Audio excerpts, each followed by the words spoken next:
So that's just a stay tuned. Okay, Ms. Livy, you are on. Okay. Thank you, Mr. Mayor, members of the council. I'll start with just a brief overview of the approach that we take to the budget. Given our size and the nature of our departments, we take last year's budget, change the dates and the titles, and kind of carry that forward. And then we kind of tackle line item by line. So we start with salaries, and that's really built off of a lot of information. I have a treasurer's group that meets quarterly, and we all email back and forth, and it's the local jurisdictions. And everybody's, what are you doing? What are you doing? And those ranged anywhere from like 2.7% up to 4.5%. Some cities will do a blend of a percentage increase and a fixed dollar amount.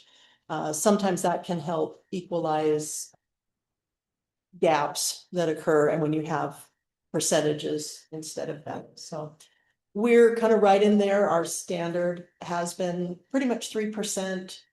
There's been years we've given nothing, years we've tried to do a little more.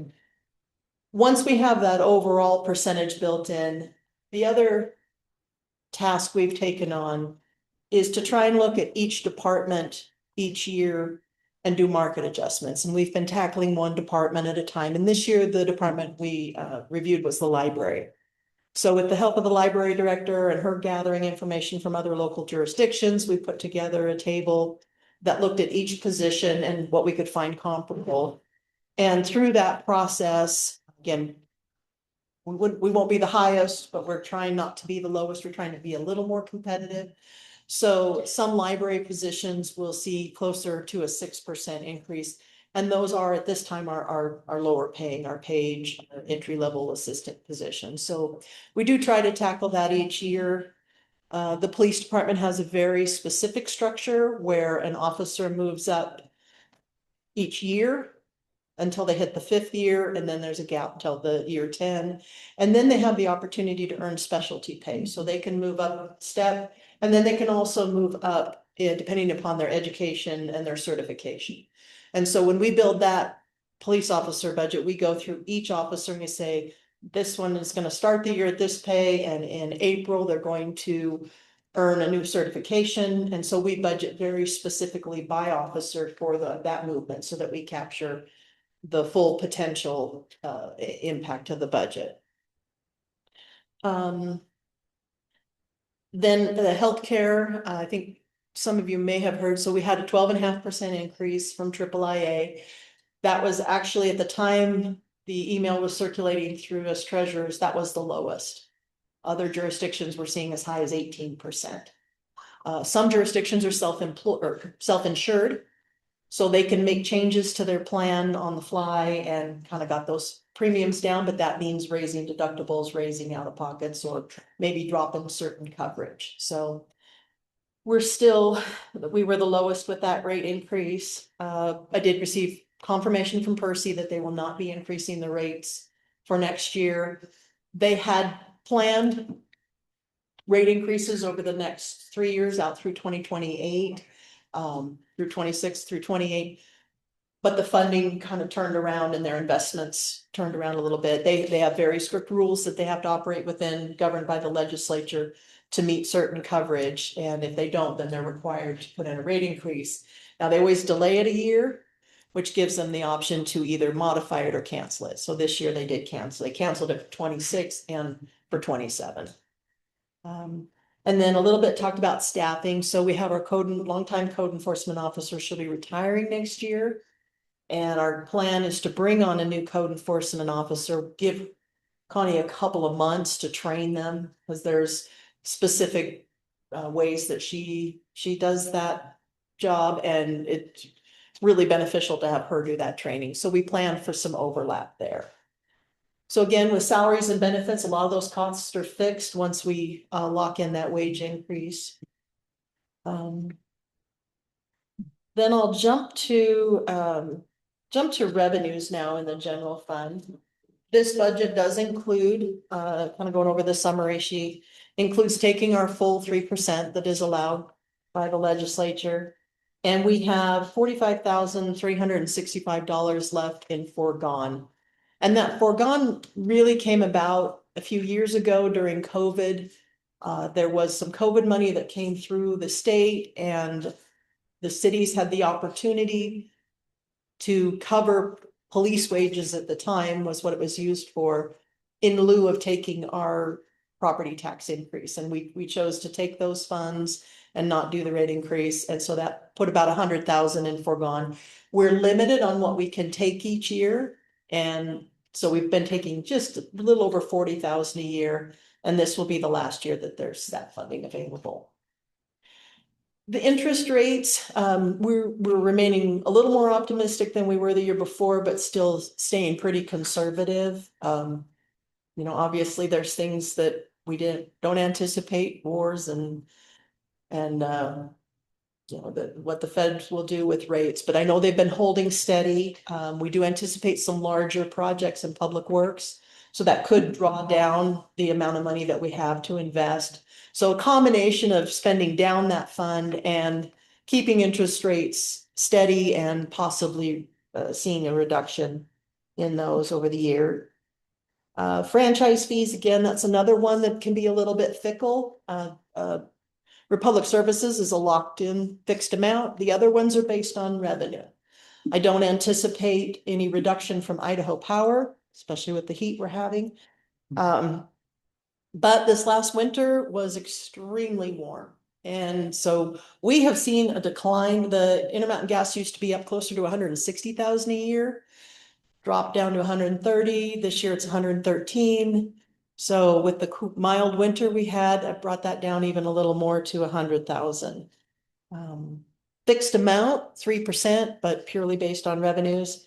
Same with Cable One. That number has been dropping dramatically over the last few years as more and more people drop cable service, switch to streaming.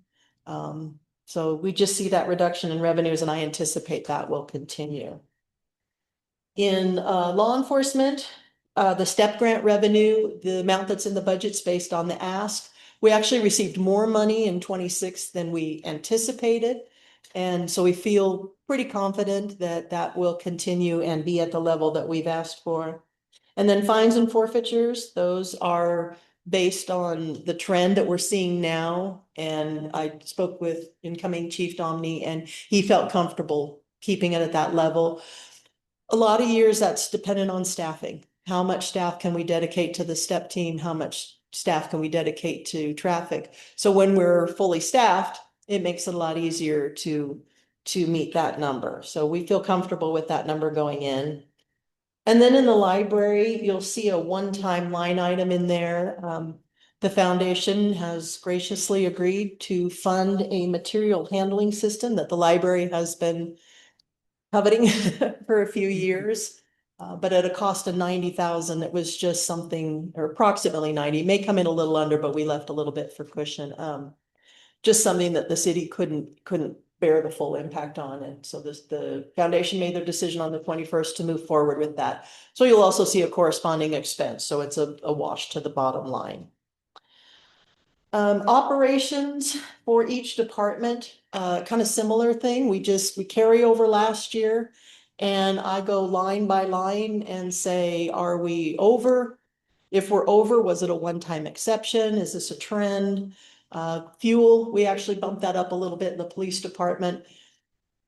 The beginning of the year or mid-year, I would have said we'd probably be under budget for 26, and now I think we're going to hit it right on, maybe even be a little bit over with these gas prices. So kind of took the last few months of fuel prices times 12 and went with that number. So that bumped it up about 10,000. The PD maintenance budget. So we had another longtime employee retiring. He was the building maintenance at PD, handled the fleet cars. He is retiring, but will be coming back part-time, but that will limit his hours. So those will be focused more on fleet maintenance and some minor items like that. And so the PD was able to reach out to the cleaning crew that we use here and over at Public Works and bring them on. So an increase in the PD building line item, but a decrease in the civilian salaries, because when they come on, he'll not only come on part-time, which will then also reduce the need for full benefits. Parks and facilities, you see a big change there in staffing, and that's took place mid-year. Where you see a big red for the salary line item.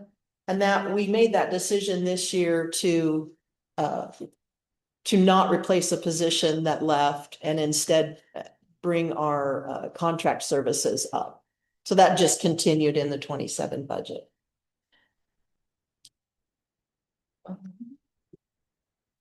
Let me look. So I tried to note anything that was unusual with a note on the side of the variance there. For the most part, everything kind of carries over. But I do meet with the departments and we go through their line items. So I'll stand for questions on the general fund, since that's kind of the large.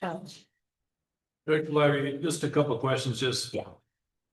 To clarify, so on the state liquor tax, I know we budgeted in 2026 $220,000, but we're expecting what, a 5% decrease from the state. Do we expect that to be offset by additional So drinking, I guess? again, being somewhat conservative, so the state liquor is an interesting. They pay us quarterly based on an estimate, and then they do a true up number for a fifth payment towards the end of the year. So the state's fiscal year actually ends June 30th. So they run on a little bit different calendar year. Mm-hmm. So we won't get that true up towards a little bit closer to the end of our fiscal year, when they finally get the books all reconciled. I believe for 26, we will go over the 220. Oh, But I think keeping it at 220 for next year is appropriate. So the state made the decision with one of the House bills there's two things happening with the liquor distribution. The whole pie is shrinking because the consumption of alcohol is going down. And then the state goes in and says, out of this pie, this amount goes to the cities, this amount goes here. So this year they carved out a little more to put towards the state police to try and help fund state police and get that staffing back up. Again, we have no control over that. We have no say in it. It was just done. So what might have been 230,000 for next year, I'm going to keep at 220. I think a good number for council to know too is, the PD, I think you said, has $130,000 in fines and forfeiture. Could you just share with them the amount of money that we have that has not been recovered because people either refuse to pay and judges don't care? So a while back, we've been talking about the fines and forfeitures. Years ago, we received a lot more money, but the courts had different sticks in place for collecting that money, which have now gone away. And we have a little over, the city of Garden City alone has over $600,000 in uncollected fines and forfeitures. Now, granted, this goes back to probably 1985. They had no way of telling me when I did a public information request, and throughout the state, it's a lot of money. I think That's the county not had being like collected. $5 million or something like that. Yeah. County. So So it's just, and that's strictly of them not willing to have any stick any enforcement. for paying your fines. So I think it's just one that when you're talking to legislatures and things like that, it's one to keep in mind, because it's just one more revenue source that, that just keeps going away. Right, and as I talk to people about our city revenues, we have very little we have control over, and very little that we have any enforcement. And then the last question is, we know cable one's going down and TDS is new. So you see TDS going up, but it remains flat. Is it more people are like, we're just going cellular and we don't get franchise fees for cellular? Yeah, so TDS, I think has leveled off. I think they might pick up a few more customers, but the last few quarterly contributions have been the same. Okay. Remembering that I think that is internet only. Right. where cable is television and such. So it's the streaming services. Well, they have television too. I mean, TDS does, but I think it's just more like people are moving away from anything Yeah. that's wired to fully wireless. Yeah. And there's no franchise fees really on Verizon and all those. And I think TDS ramped up fairly quickly, you know, those that were gonna signed up right away, and now it's, I think, leveled off. Would we get a franchise fee if they start installing 5G poles? I don't believe we had any franchise fee with Verizon. Verizon would be the one that we were working with on 5G, but with all the work that went into it, then all of a sudden it just sort of went away, so I don't have know. one. I just didn't know if that. All right, thank you. Yeah. I'll talk just a little bit real quick, that's while we're on the general fund about the fund balance, and that's kind of that, Director Lively, go, yeah, Councilwoman Harper has some questions. yes. Thank you. So I was curious, just going back under the mayor and council. So what is you may have mentioned this, but I didn't catch it. Is the interfund transfer? Sure. So the interfund transfer is between the enterprise fund, which is water, sewer, and trash, to the general fund. And it accounts for services that are provided citywide that are not a direct charge to water and sewer. The mayor, myself, our insurance, our liability insurance. They're things that are all tracked in the general fund. But it's overhead.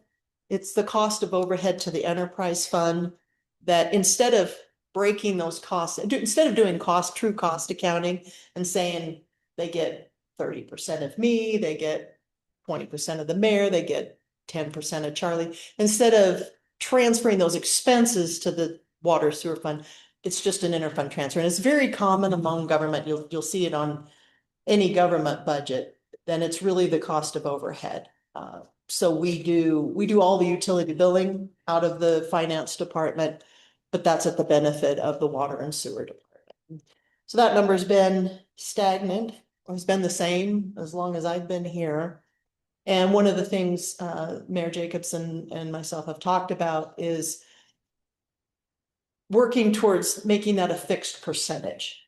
I will say in the past, the number might have been a little high, and now it's kind of averaging out closer to 12 to 15%, which is a reasonable overhead amount.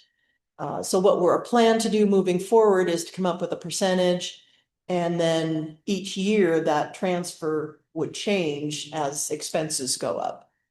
But it's a very government transaction. Okay, thank you. Mhm. Then I was curious, so under the library Mhm. revenue, so it talks about bills for books revenue. That actually comes from the foundation, is that correct? Correct. It is 100% funded by the foundation, so that is a zero net effect on the bottom line. Okay. And then the intergovernmental revenue from the Urban Renewal Agency. So I'm curious about how does it come back to the city? Is that for reimbursement for infrastructure? Correct. So the Urban Renewal has had their meeting and set their tentative budget. So I received a copy of that. And we just incorporate that into our budget as a whole, because we technically are appropriating the funds, spending the funds, and then we will get reimbursed by Urban Renewal. So purely project driven from year to year, a combination of water sewer projects, and then some parks projects between Greenbelt, the pocket parks that Hannah Veal presented would be, we're doing a new sidewalk at Heron Park. So there's a few parks projects as well. So those flow into the general fund, and then water and sewer has those as well. So that is purely on a reimbursement basis, but it is the city making the purchase with Urban Renewal as the funding source. We have to present an invoice. Correct. Let's see.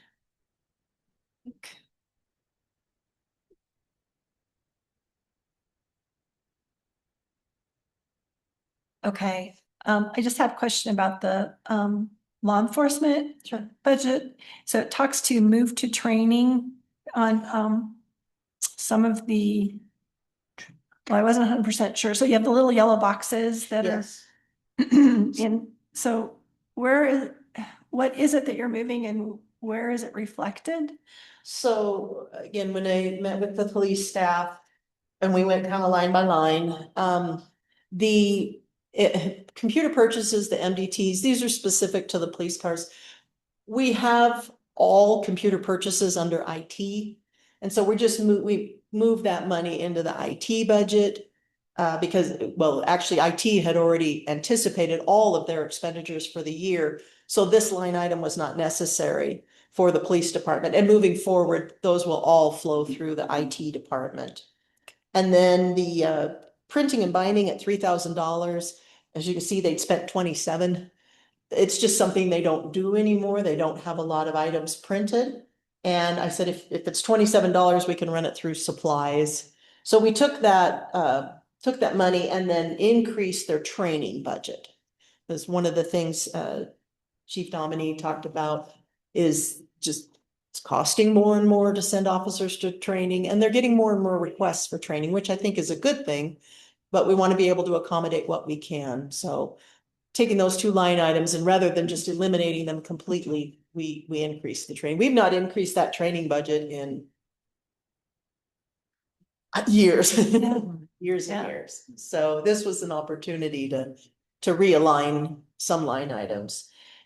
And one of the things when I talk to the departments about line items, yes, we have them and they are important for keeping track of things, but at the end of the day, you have a $576,000 operations budget.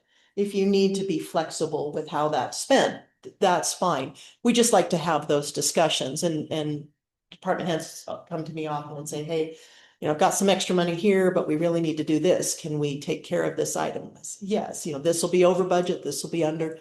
Bottom line is still fine. So give some flexibility. Line items are just very helpful to kind of keep you on task rather than having a lump sum. This is another library question. Mhm. So I was reading in the monthly staff report from the library, they talk about hoopla.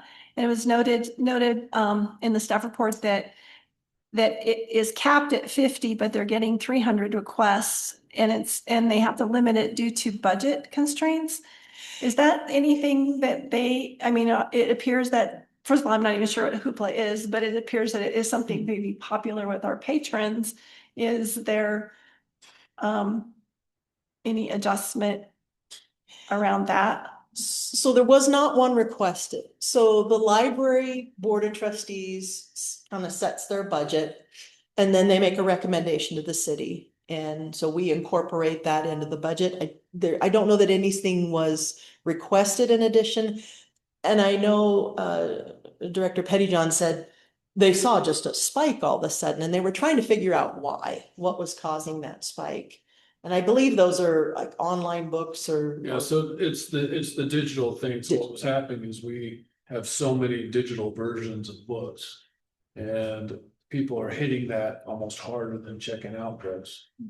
And so it was laying flat and also we had a spike of number of people downloading books and they kind of, I guess they maxed the system, so to speak. So then we only have so much money for that. So probably what'll happen is, oh, Wendy read, 10 digital books this month. We may have to say, well, Wendy, you only get 5. And so they're gonna have to throttle it a little bit to meet what we pay and what we subscribe. Cause I think they're getting people that are, downloading a zillion, lots of books versus, you get 5 and then some people get 1, right? And so Director Pettyjohn is kind of looking at it from that perspective of, okay, how do we, for lack of a better word, meter it? So, but that's what that is. Yeah, and so we did accept their numbers for their operations, and so that is kind of her number to manage to a certain degree. So we'll let, and she might report on that. Maybe I can have her report on that in our next. And that's how she plans on managing that, because you got, it's just like in a book, it's just you have to pay for that copyrighted digital version, just like you would any other book. Yeah. So. Okay. And I think, I was curious about why the prosecution under city attorneys would be less this year. So going new year.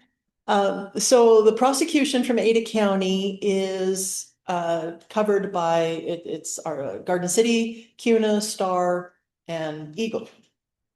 And our percentage of the pie is going down. So I don't know that it's not that they're prosecuting less cases for us, but they're prosecuting more for other jurisdictions. I think this is the first year that Eagle jumped a percentage on us. So the county prosecutor goes through and they have a very detailed spreadsheet. These are the staff that we're allocating towards the jurisdictions that they cover. And here's your percent of the pie. So that's purely a formula. Their costs obviously went up, but again, our percentage of the pie went down in comparison to the other jurisdictions. And I think as their populations grow so dramatically, and again, Eagle really took a jump this year. So that was a fortunate, we were thankful for that. We also saw a tiny reduction in the iCrimp insurance policy. And that again is based on our experience rating because we're part of a pool. So if something happens throughout one of the other jurisdictions that's covered, we share in that, but we share proportionate to our impact to the fund. And at this time, our premium has more than covered any claims that we have had. So iCrimp kind of adjusted the way they do premiums, and it's a little more fair, I would say, where it gives those that are not hitting the pool as hard get a little bit of a break. So those were two areas that we saw. Keeping the same amount is a win in my eyes, and a little bit of a reduction is an even better. Eagle had a little bit of a shock. Yeah. When they got their letter. Yeah. Yes. Okay. And then so under parks and facilities, personnel, and again, I think this might have been described earlier, I think, because I was curious about the 78,000 Sure. and negative. So, and I thought, yeah. yes. So that's a reduction. So when we started the fiscal 26 budget, we had 3 FTE in the Parks Department. Yeah. I recall. Okay. And then you'll see there's an increase in the contract employment, about 44,000. And that is, that's somewhat offsets that, but we still ended up ahead with that transaction. That game. Okay. Yeah, I remember that. Yeah, it's a little bit of a tricky one. Okay. All right. Yeah. That's great. Thank you so much. Mhm. If there's no further questions, I'll talk Yes. just, oh, yes, go ahead. Oh, no. I think you were gonna talk about what I'm gonna ask about, which is the ending fund balance. Yes, correct. Thank Yes, you. you're welcome. So I will talk on that second page. So our fund balance, that is the amount that we carry over. And when I report to Transparent Idaho, which is something that started with the state a few years ago, one of the things that we have to do is go in and break down that fund balance. And so not quite half, maybe close to 2.5 million, we call cash flow. So we get property taxes. We just got a nice big check a couple days ago. We get the big checks in January and July when they collect in December and June. So between those checks, we need enough funding to cash flow the city. So we set aside about 2.5 million on Transparent Idaho, saying this is for cash flow, this is for special projects, and this would be unrestricted. So you'll see we have a one-time draw anticipated of the 150,000. We're still working on getting the LOMAR process going. Nick Kraus from And they just got about QRS. No. Made the presentation to the QRS. yeah. Made the presentation to the council about our plan to deal with the floodplain maps. And moving forward, we're working on trying to get a scope of work and get that contract in place. So we're anticipating, the 150 for next year. We might not hit all of that next year, depending upon the timing, because it was anticipated to be phased in. There would be phase 1, and then once we reach phase 1, based on FEMA's response, phase 2 could have to pivot. So the fund balance. So this represents a little over half of our operating. And I did look at some other jurisdictions, and I think Boise and Meridian are out just because of the size of their budgets. If they had 50%, everybody would be screaming. But I looked at Eagle and they run a little over 30%. But I think with our size, I think having a fund balance of this size is appropriate. I'll talk a little bit when we get into development services. Because any shortfalls that we have in development services, while we track it separate, it really is kind of a function of the general fund.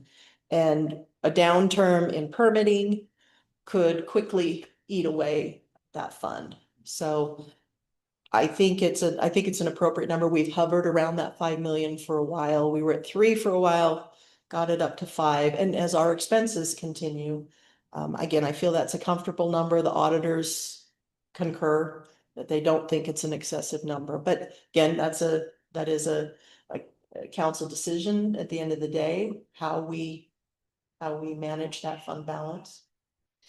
I appreciate that conversation about that because reading some information in AIC, they recommend something like, I don't know, it was in the high teens, I think, percentage wise. Yeah.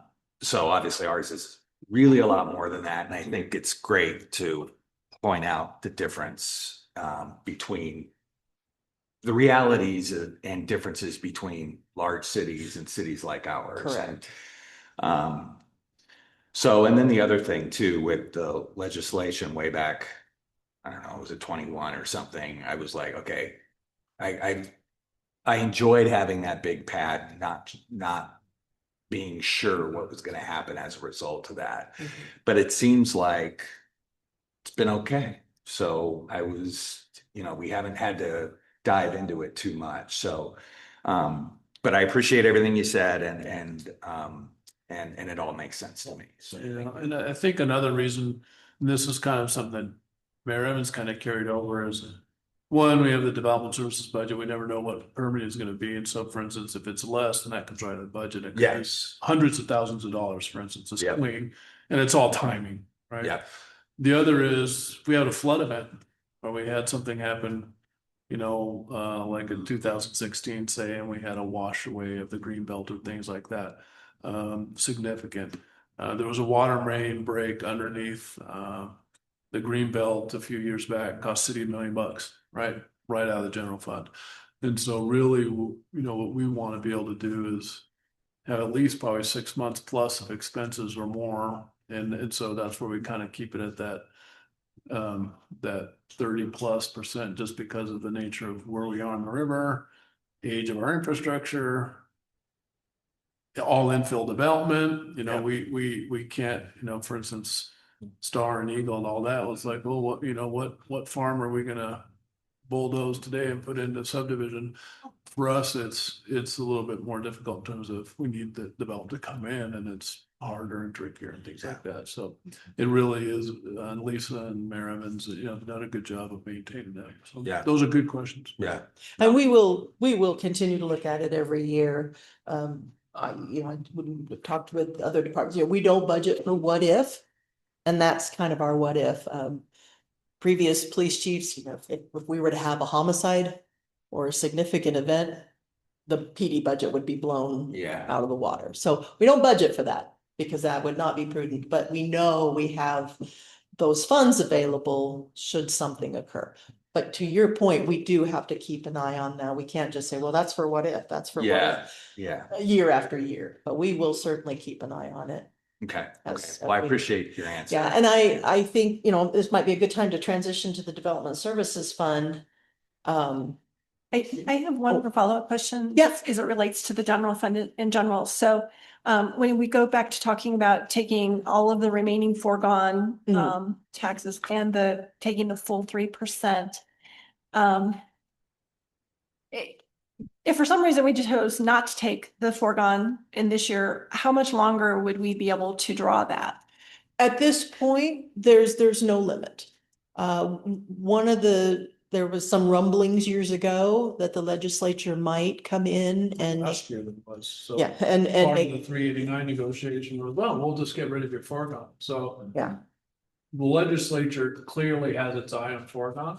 And I think if you have the ability, all of the voices took it, Brandon took it, they're all taking their Oregon, because I think they're anticipating the legislature probably not allowing it.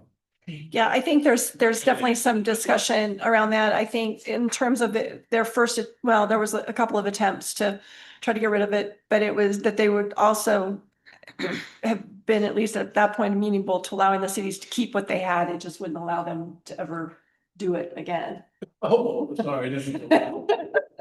So, Right. anyway, okay, so, and then I don't trust them. did the city take the full 3% last year? Correct. Okay. We have always taken the full 3% with the exception of the 1 year with the COVID funding to kind of backfill the budget. Okay. Yeah, and I think since 389, I can't think of a single city that has not. Yeah, I think Boise decided not to take 3, but they're taking 2.7. Yeah, I think Nampa's gonna. Plus a Oregon. Plus the Oregon. People, Right. 4%. Right, yeah, so the foregone is restricted, you can only take 1% of your, max of your budget, or of your, property tax. And so the 45 is underneath our 1%. Again, we've been chipping away at it the last few years. So. Thank you. So we'll talk a little bit about development services, and I think that kind of ties in nicely to the fund balance question. So revenue, we have exceeded the revenue for 26, which is great. That helped what we'd anticipated to be a draw on their fund balance last year. And this one is a 2-page. We had anticipated to draw almost 500,000 from their fund balance last year, which would have technically put them in the red for 26, but because of the increase in revenues, we will end the fiscal year 26 in the black for a carryover.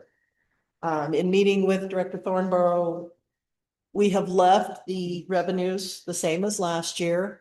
There are a handful of projects that could pull permits, including the River Club. But again, we're at the mercy of the developers. We have seen many projects approved by this council and previous councils, and no dirt has turned, and we do not get a building permit till that dirt starts turning. So what really brought in the revenue, a lot of the revenue this year, were the coffee townhomes, because they did start to build this year. So leaving those revenues flat, I'll jump down to personnel. You'll see a new section at the bottom called special projects. And again, in our meetings, development services is somewhat unique, and some of it's because of our size, and I think some of it may be industry wide. There's a lot of tasks that development services perform that are not permit driven. Do they aid development? Yes. Do they aid the city? Yes. Transportation plans, park plans, the Glenwood sidewalk grant with Idaho Transportation Department, the Chinden Drainage Project. So there's a lot of items, a lot of tasks that they take on because it fits in their department, but it's not permit driven. Code rewrites, that are sometimes staff initiated. The SAP that's being proposed for the ACHD project, those are not covered by any permit revenue. So one of the things we wanted to try and track moving forward is what are those tasks? And especially if we did have a downturn in permitting, what are those tasks that still have to happen? What do we have to have staffing wise and operation wise to continue to provide services? One of the unique things about development, you might have a developer who's paid permits a year ago to put in a subdivision. Well, they still expect services to be available at the city, even if there is a downturn in revenue, because they have a subdivision they want to build now. So there's a little bit of a give and take. There's definitely a timing issue with those permits. So we're going to track those moving forward, but just based on the percentages that Director Thornborough was able to give me, kind of an estimate, about $125,000 in personnel costs alone in their budget are not permit driven. So really, this is going to be a bit of an information gathering year. We will continue to watch the projects that we know are ripe to go vertical and see if they do. But to the point on the fund balance, If we look on the second page, down at the very, very bottom, the 165,000 in red, that is essentially the amount that the general fund will be cash flowing. I don't say that the general fund will cover that amount because development services typically has ups, down, ups, down. That's why we track it separate. So knowing that those expenditures have to be covered, payroll has to be made and things have to be purchased. But hopefully we anticipate increased revenues that would then bring that fund back up in the black. But again, given our size, given our nature, we have lots of opportunity, but somebody has to turn some dirt for us to get that money. So again, I think we're remaining conservative. The inspections that are done by the state and by Safe Built, that's a percentage of our revenue, and right now it runs about 36%. And that's a cost that we would not be able to bring in-house. We would not be able to service inspections. You wouldn't be able to staff it with enough variety. So I think that's a good cost, 36% for us. And then you'll see a little bit of an increase in the software. We've been working towards a public-facing software for development services and anticipate looking at a couple of different softwares, but I think they're close to being able to make a decision, and hopefully that will create some efficiencies. Again, I think they run a pretty tight ship there, but being able to have a developer go in, apply online, everything be uploaded would save staff quite a bit of time. So that's kind of where we landed with development services for this year. Are there any questions on that fund? Either of myself or the director? So I just have a comment. So I can see that only a small amount of has been used for training. So I hope that we encourage to get our staff having those opportunities to be able to do that. Use that money there, which goes back to saying I'm really all in favor of the police department using its dollars for the training, that it's being reallocated. And then also I had the question about the dues and membership. So I see that we have dollars allocated to that, but we at this point haven't used any. I was curious, are those for things like potential of membership in ULI or Smart Growth or the Planners Association? Or I think that one's just timing. It's the planning certification. You could probably just, yeah. It has not happened yet. Mayor, Councilmember Carver Herbert, Ms. Lively was absolutely correct. There are two planning association memberships that are included in that amount, as well as the certification maintenance. And I think it's just timing. And when I spoke with Ms. Lively, I said I would look into it, and I will do that before the next year. Thank you. yeah, I just think it, it's the Still got 5 benefit months, Jenna. to the staff and, to the city of, being able to utilize resources that are often available through those organizations, I think could be informative and hopefully helpful. All right, we will jump to the enterprise fund. Mr. Mayor, Oh, sorry. Ms. Lanning. Questions. Mayor, this question is likely more directed toward you, but obviously invite any comments. Given the delay in revenue generated between pulling a permit and development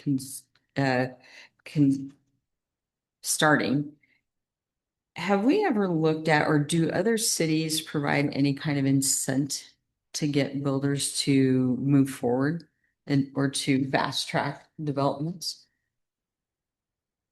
And is that possible and or interesting to our city? Well, I think so. Kind of a 2-part question. I'm not sure what other cities would do. Jenna would probably be more familiar with that.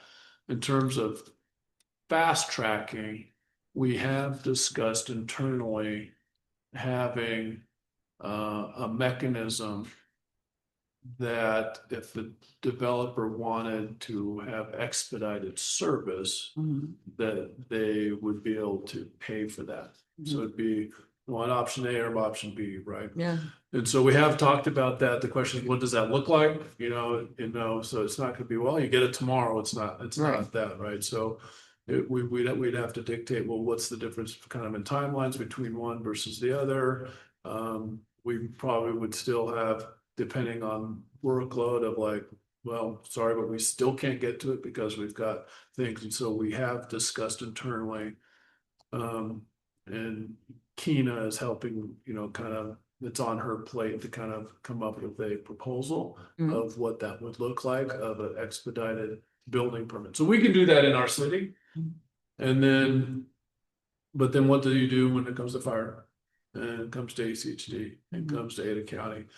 So there's a few ideas that I'm kind of kicking around to maybe help with that. I haven't really run those by anybody, including with Thornborough. So when I need to kind of think about how that might work to be able to expedite the whole flow, I guess. Yeah. And then part of it would be going to those other agencies and saying, hey, if we do this, could we potentially shrink that timeline, there? So internally, that's a yes, we're kicking it around. Do we have any concrete in terms of ready to present to council in terms of a schedule? No. And then I'm not sure, Director Thornborough, if you are aware of what other cities might be doing on that front. And we're open for ideas too. And I can share with you what my ideas are. Mayor, Councilmember Jorgensen, on ways to expedite, aside from just a process to expedite, I'm not sure that locally I've seen anything extraordinarily different through other cities. One thing that the city of Boise has tried on is they have the staffing where they're capable, where they can assign a staff member from kind of cradle to grave of a project, and that's not the quite term, because hopefully nothing's going to the grave. But Start to finish. and start to finish, I like that. It's a little bit better. But that may help some of the hiccups that people encounter through the process. I would say that we're not quite staffed to be able to do that, to really just, hang out with a certain project all the way through, because you get a couple of those and you take a staff member offline altogether.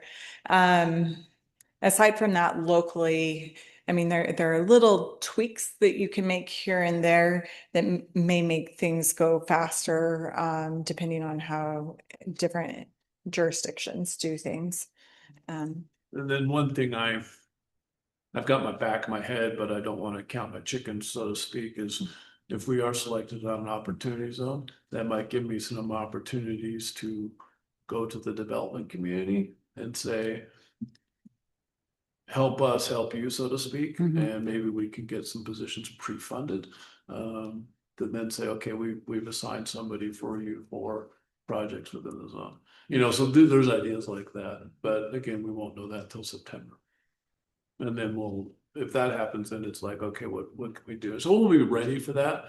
If we get selected, like what the pitch would be or what we want to try to do. Because obviously anticipation is I don't think it like the dam's gonna burst with projects, but my goal is that we will certainly see more interest.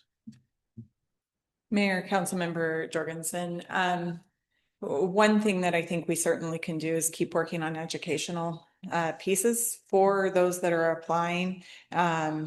Because what we find, the better application materials, the more that the applicant understands what they're doing and how it interfaces, those projects go much more smoothly and quicker, which results in a lot of time savings. I love that. I appreciate the answers, and I want to ensure that we continue. And I have the highest respect for our staff, but that we're small enough that we can, I believe, as a city, small enough and nimble enough to leverage creative solutions and ideas to expedite and improve the experience for potential developers. It's all about creativity. So I appreciate the answers, and I also Question.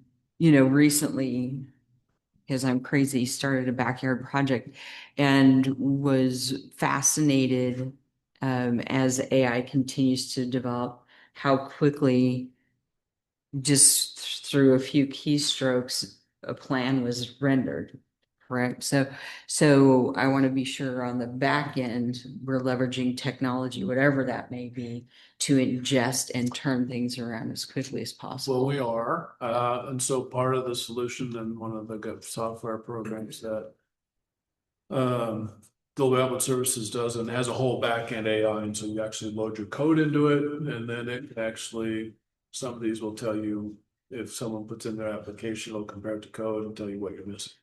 Cool. You have to manage your tokens, right? Yeah. Because tokens equals money, and so it's very easy for cities or companies to get upside down on their tokens because it costs a lot of money. So we'll have to, what's one of the questions we'll be talking with the providers of, is there a different model for tokens? Because you'll get upside down fast. Yeah. And so we need to Yeah. manage those tokens.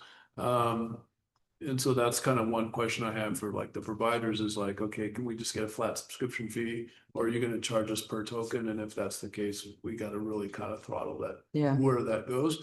And then the other is we do have in the budget some professional services dollars for someone to come in and do an AI assessment for the city to give us kind of a model of where we're at, where we can improve, and those dollars are in this budget.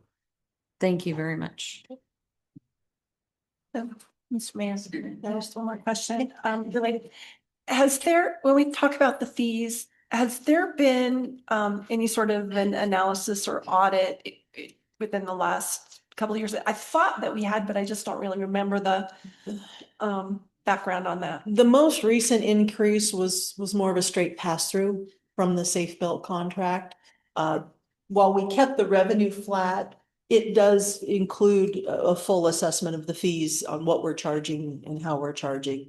So there will be potential fee increases. A lot of that will depend on, the back and forth but with the staff and what we're seeing with other jurisdictions. Again, we want to remain competitive, but we also have costs we have to cover. So it will include a full assessment of those fees. On the to-do list too.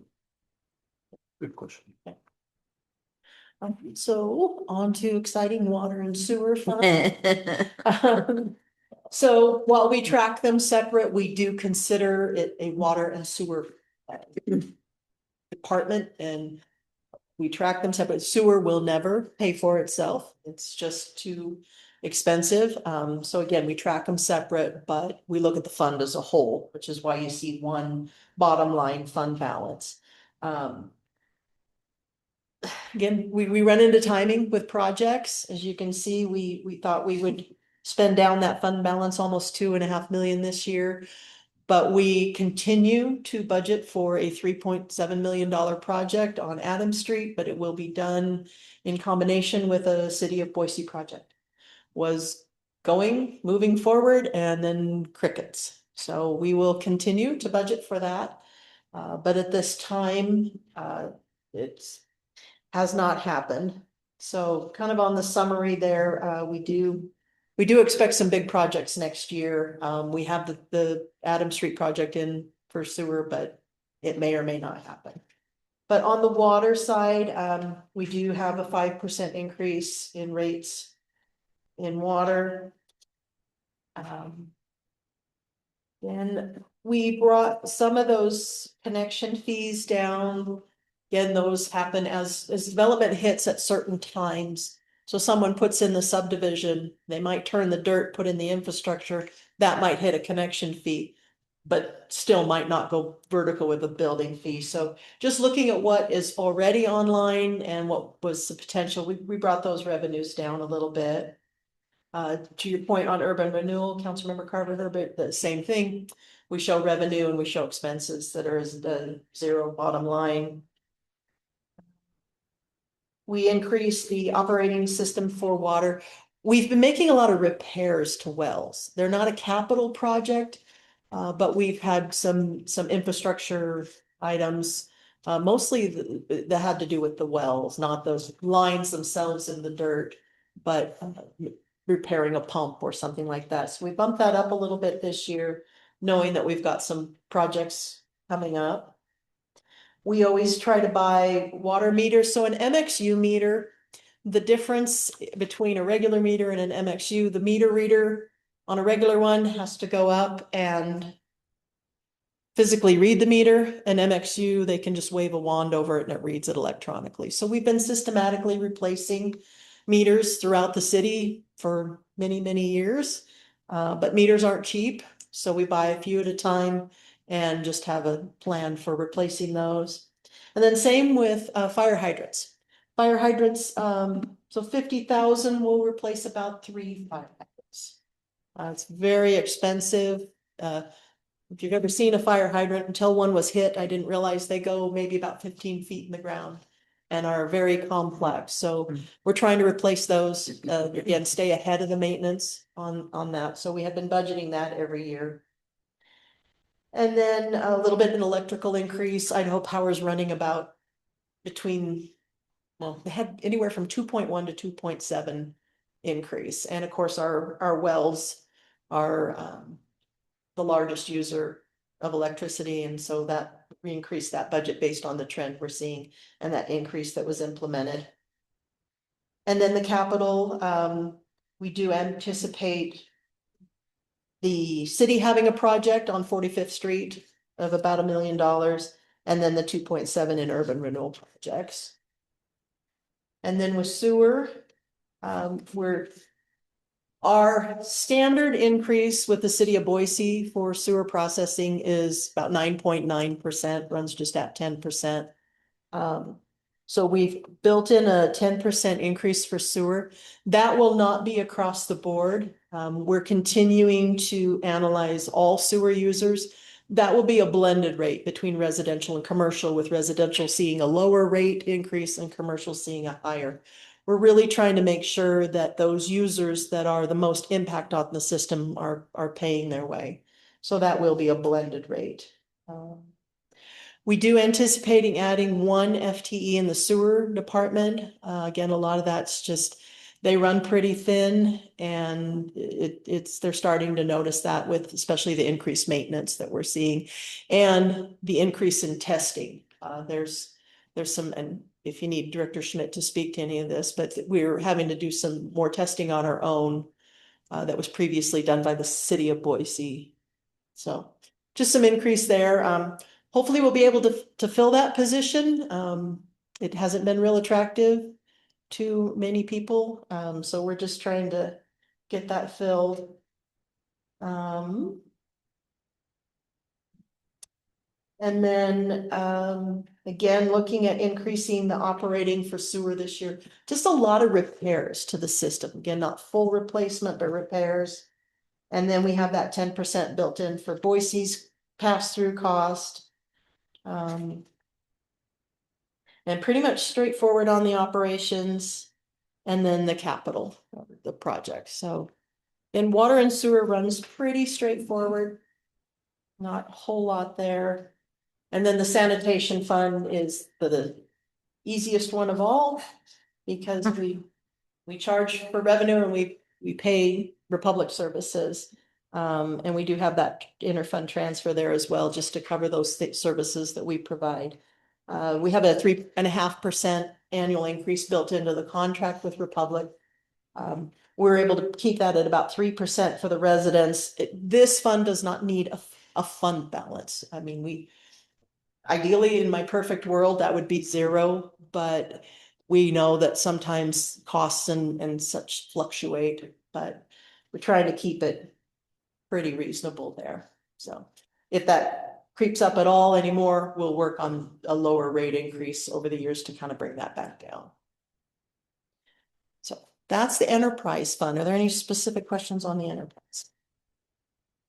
So I have a question about the bank service fees. I'm sorry, which one? The bank service fees. Yes. So are those predominantly credit card charges? I would say about half are paid by credit card. The bank, oh, they are credit card fee, yes. So for example, under sewer, 28,000, well, to date, year Yeah. to date is 26,000. Correct. Is the We majority do- of that credit card? Those are credit card fees, and I have looked into charging or passing that fee along. It's an all or nothing. So we can't say only utilities pay that fee, or only developers pay that fee, or only somebody who pays a fee larger than this amount pays that fee.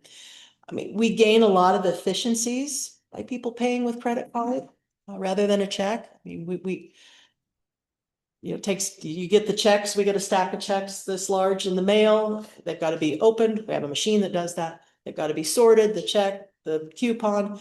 One person has to enter the payment in the system. The other person has to process the check. They have to balance and reconcile.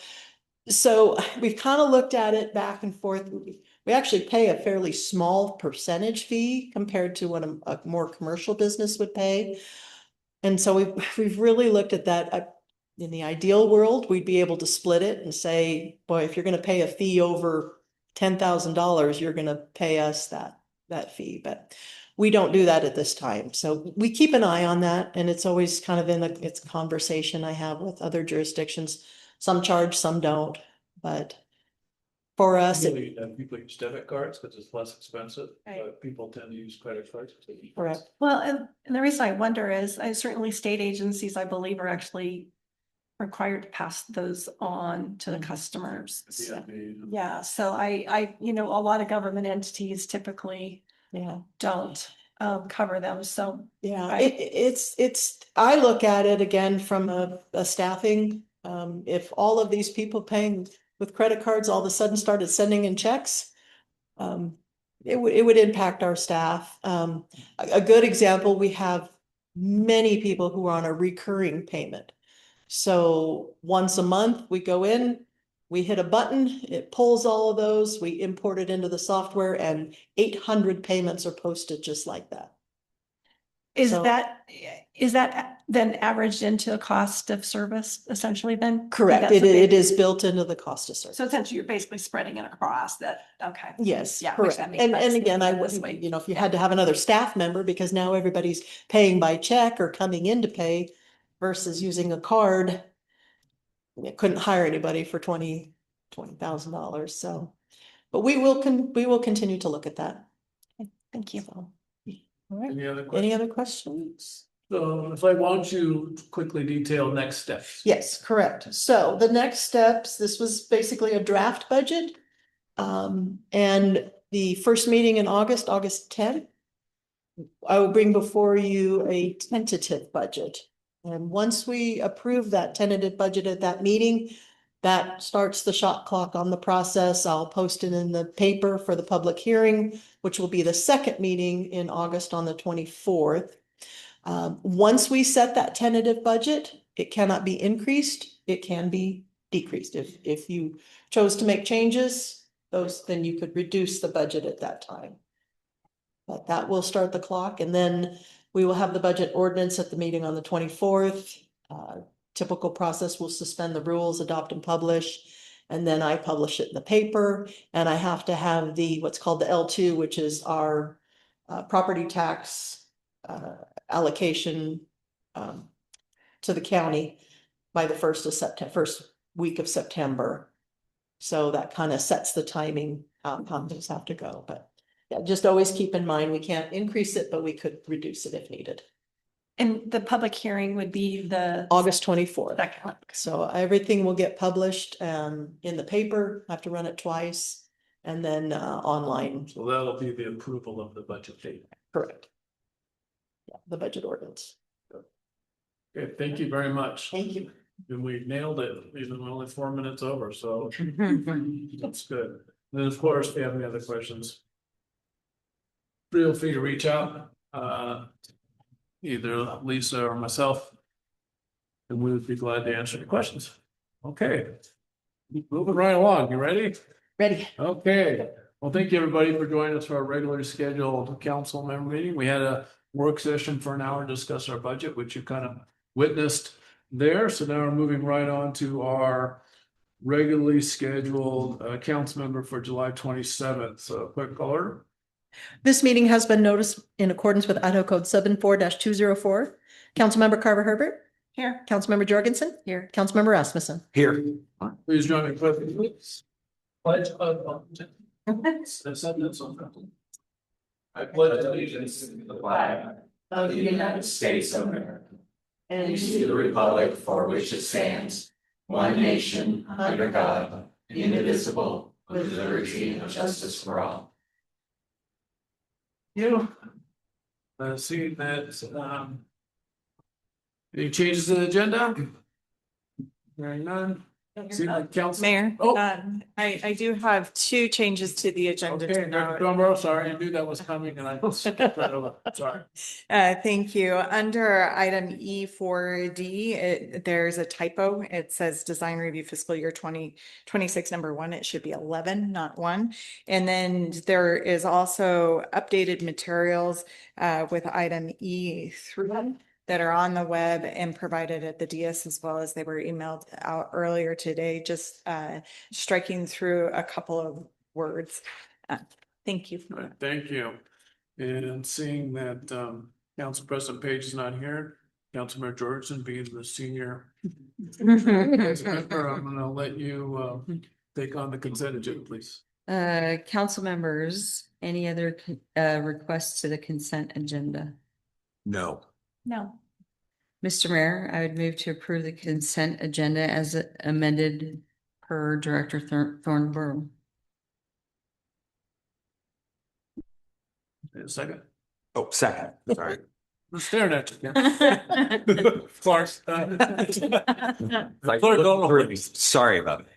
Councilmember Carver Herbert, Yes. Councilmember Jorgensen, Yes. Councilmember Rasmussen. Yes. Okay, thank you. All right, moving on to F. We have extension for the Caroline subdivision. SBY 2023-002. Director Thornborough.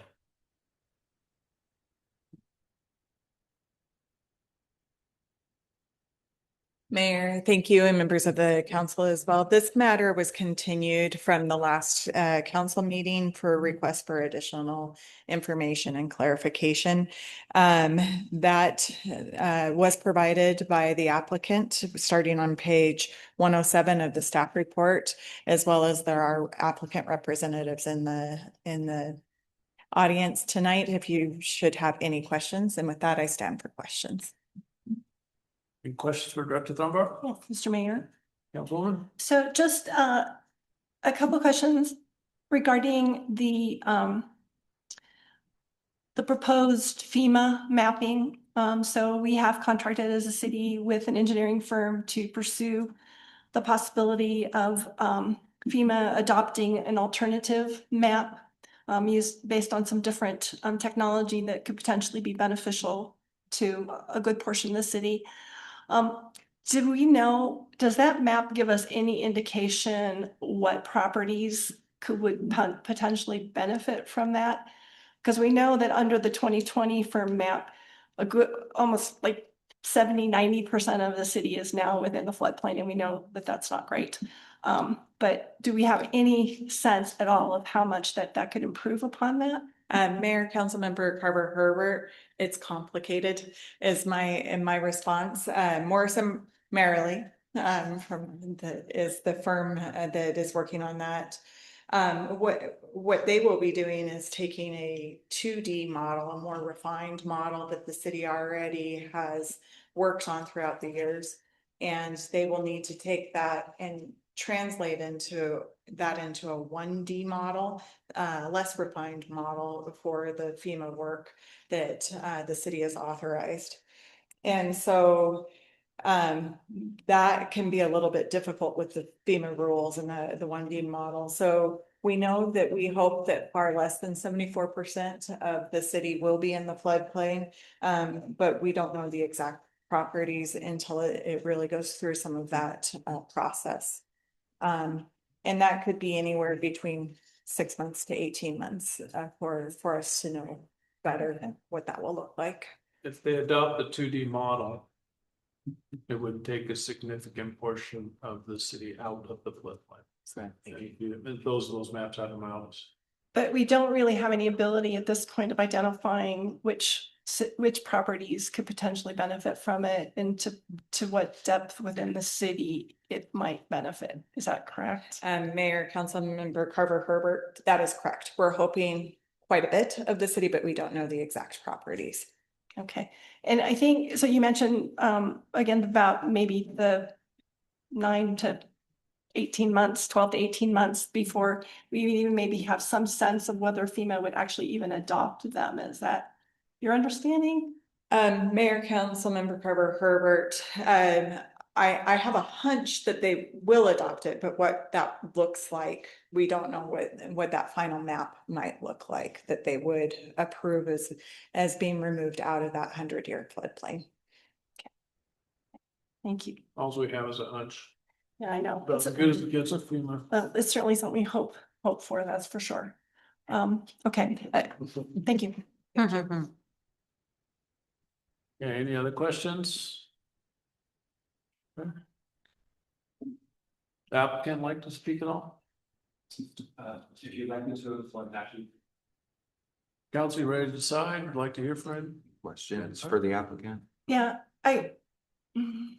no, not really. I believe that the materials that were provided a good summary, I think, of the position that you have. So unless there's anything in addition to that you'd like to add. All right, I don't think we will have a motion. Mr. Mayor? Council member Rasmussen. It's a mouthful. I'm not doing very good. Ready for Vicky. I move that we approve the extension request for Carolyn subdivision SUB FY 2023-002. And I would second. All right, any further discussion? Quick roll, please. Councilmember Jorgensen, Yes. Councilmember Rasmussen. Yes. Councilmember Carver Herbert. No, Okay. Moving on, we have the monthly staff reports that are in your packet. Any questions for any of the staff currently present? Yes, sir. Sorry, I missed it. Did we get approval of extension? You did.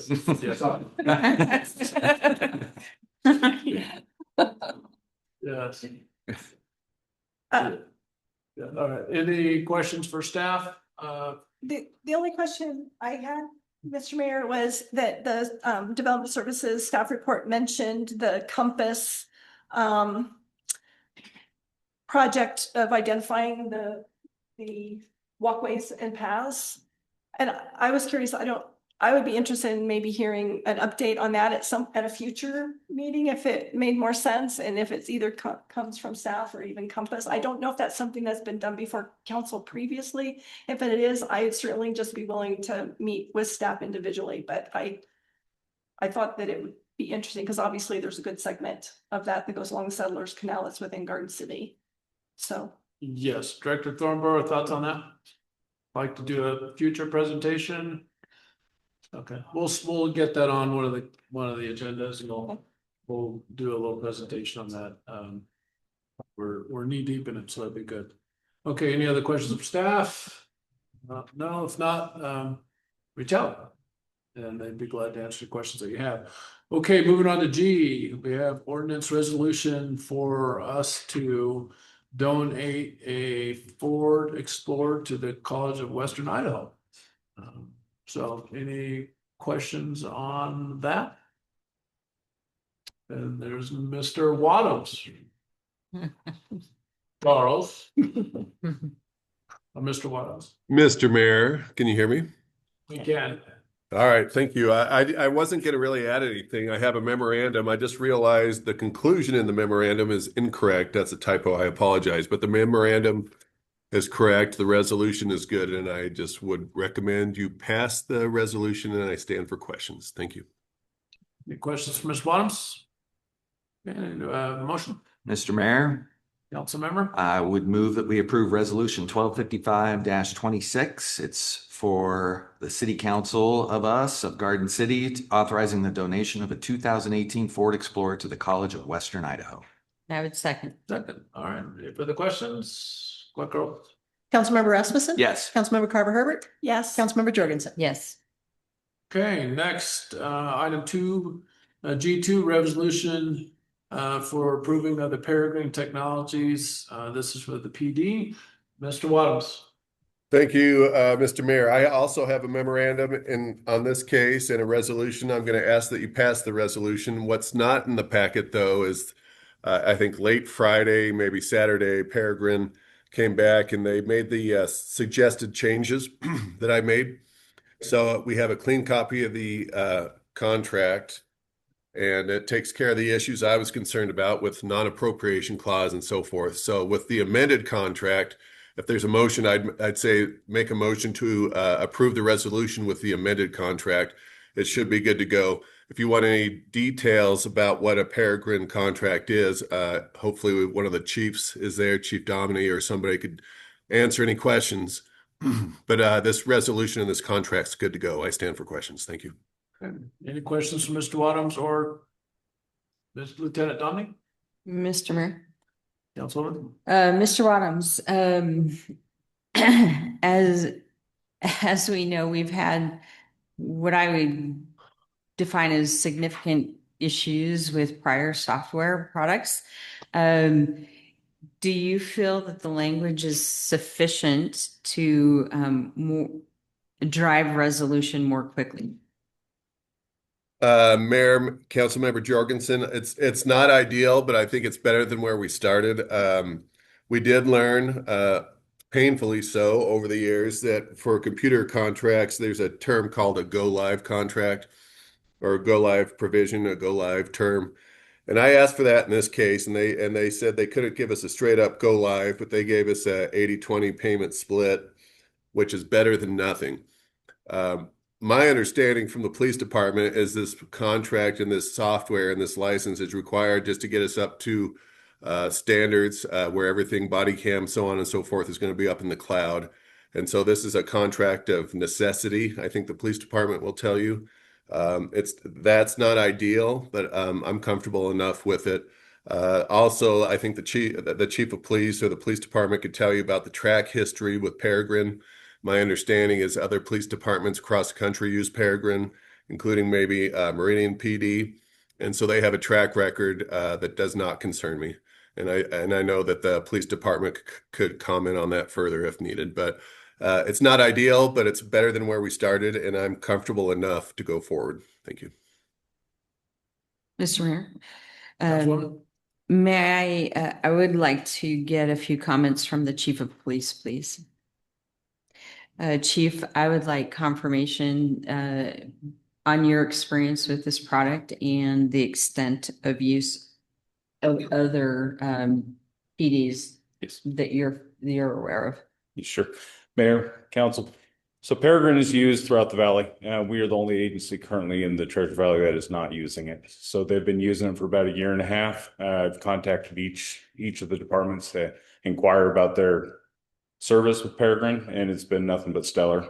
Peregrine is it takes from all of our sources of data. So right now we have CAD, which is what our officers are dispatched off of. It's ran through Ada County Dispatch.